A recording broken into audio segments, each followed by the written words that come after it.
PJ from Heads High. Want to welcome to Lionheart Music Fest conversation. How's everything going?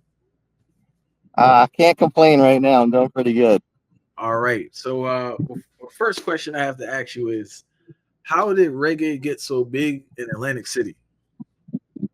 Uh, that's a good question. I mean, I think I'm actually a teacher in Atlantic City. And even like being on the coast, it is a city itself. And I think a lot of the culture, there's a lot of like hip hop and that kind of culture. And I think reggae always, certainly has a connection and plays a part in that. What subjects are you teaching down there in Atlantic City? I actually teach middle school science. You teach middle school science. Been doing that for 25 years. All right. So you've been doing that. I'm not going to hit you with the heavy education questions, right? But I do ask, how have you been balancing playing at night, playing on the weekend, and at the same time teaching? Well, you know what? We've been hit. Luckily, I'm kind of off work in the summer, and we've been hitting it pretty hard in the summer. But throughout the year, we try to get together and practice at least once a week, and whatever gigs we can line up. And we've been trying to get some stuff done in the studio as well. Yeah, it's tough. I got a couple little kids and younger kids, and trying to manage the schedule of everything gets a little tricky. But I guess when you start to people start to dig on your music and stuff, it gives you motivation to just make it work. That's kind of starting to happen for it, so it's pretty cool. All right. So obviously, I take it you've been playing music for a long time, right? Can you tell us about the origins of Head High, and also how did you get to the point where you started getting recognition and started getting more calls for gigs? Um, so I guess the first gig we kind of had it. We sort of knew some people from playing in the old band that we were in. So we sort of had some connections with that.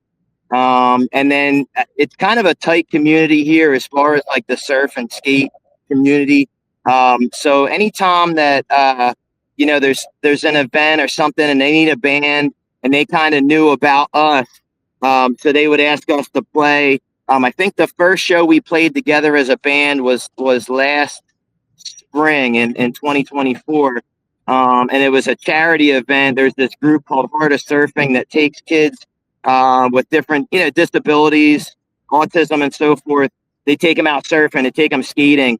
So we played that event, and I guess people dug our sound and dug our vibe, and just from there it kind of started snowballing. All right. In regards to your experience now, right? What is the difference in you as a musician between the previous band and this band? So I was always the singer, and in the last band we were just a four-piece. So I played rhythm guitar, and we had another guitarist that would play lead. And to be perfectly honest, I've been playing guitar for a long time, but I should be a lot better than I am. So now we have two guitarists that both shred. Then I don't have to worry about that, and I can focus just on singing. I do pick up the acoustic guitar on a few songs, but to be able to just focus on the singing primarily, that's really made a big difference in my abilities, I guess. I want to talk about a tune I was listening to, Screwface, right? Yeah. What's the story behind that tune? So, and going back to having Bob Marley being a huge influence, and Screwface being one of his songs,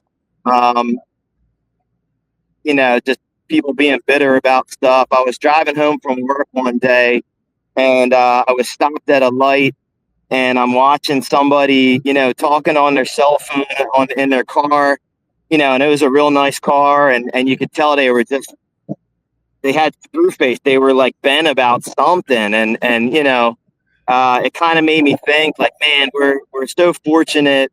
We have our car, we got our cell phones, and same thing, like standing in the line for groceries, and people are complaining about having to stand in the line.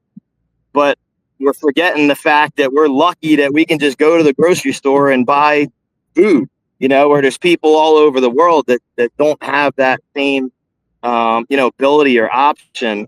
Even just being able to turn on your faucet and have clean water coming out, so it's not only looking at somebody else saying, man, you need to chill and remember how lucky we are, but it's also a reminder for myself as well. I do it as well.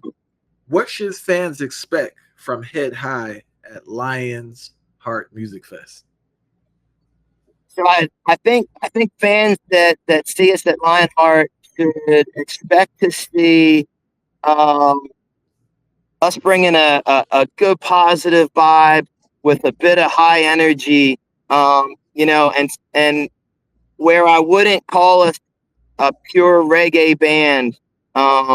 We're highly influenced by reggae music, and we definitely have that vibe. I'd kind of put us more in a genre of what, maybe like a rock reggae or reggae rock. I guess somewhat how you would maybe say like Sublime was, or even going further back, and how like the Bliss were, reggae influenced as a band as well. But yeah, we try to bring, a good energy, a good vibe, and a little bit of a heaviness to our sound, but also a chill vibe. All right. Well, PJ, I thank you so much for your time, man. Looking forward to your performance there at Lions Heart Music Fest. Thank you. Look forward to Before seeing you you. leave, also, can you let everyone know where they can reach you online? Yeah, so we're headhighmusic.com is our website. You can check out our lineup there of shows that we're going to play. We're also on Instagram, Head High Music AC, since we're right by Atlantic City here. We're also on Facebook, Head High Music. And we are going to be, if I might plug real quick, we just finished up in the studio. We're going to be putting out a 3-song EP. So we'll be making that announcement and putting those links up real soon on those platforms, those media platforms.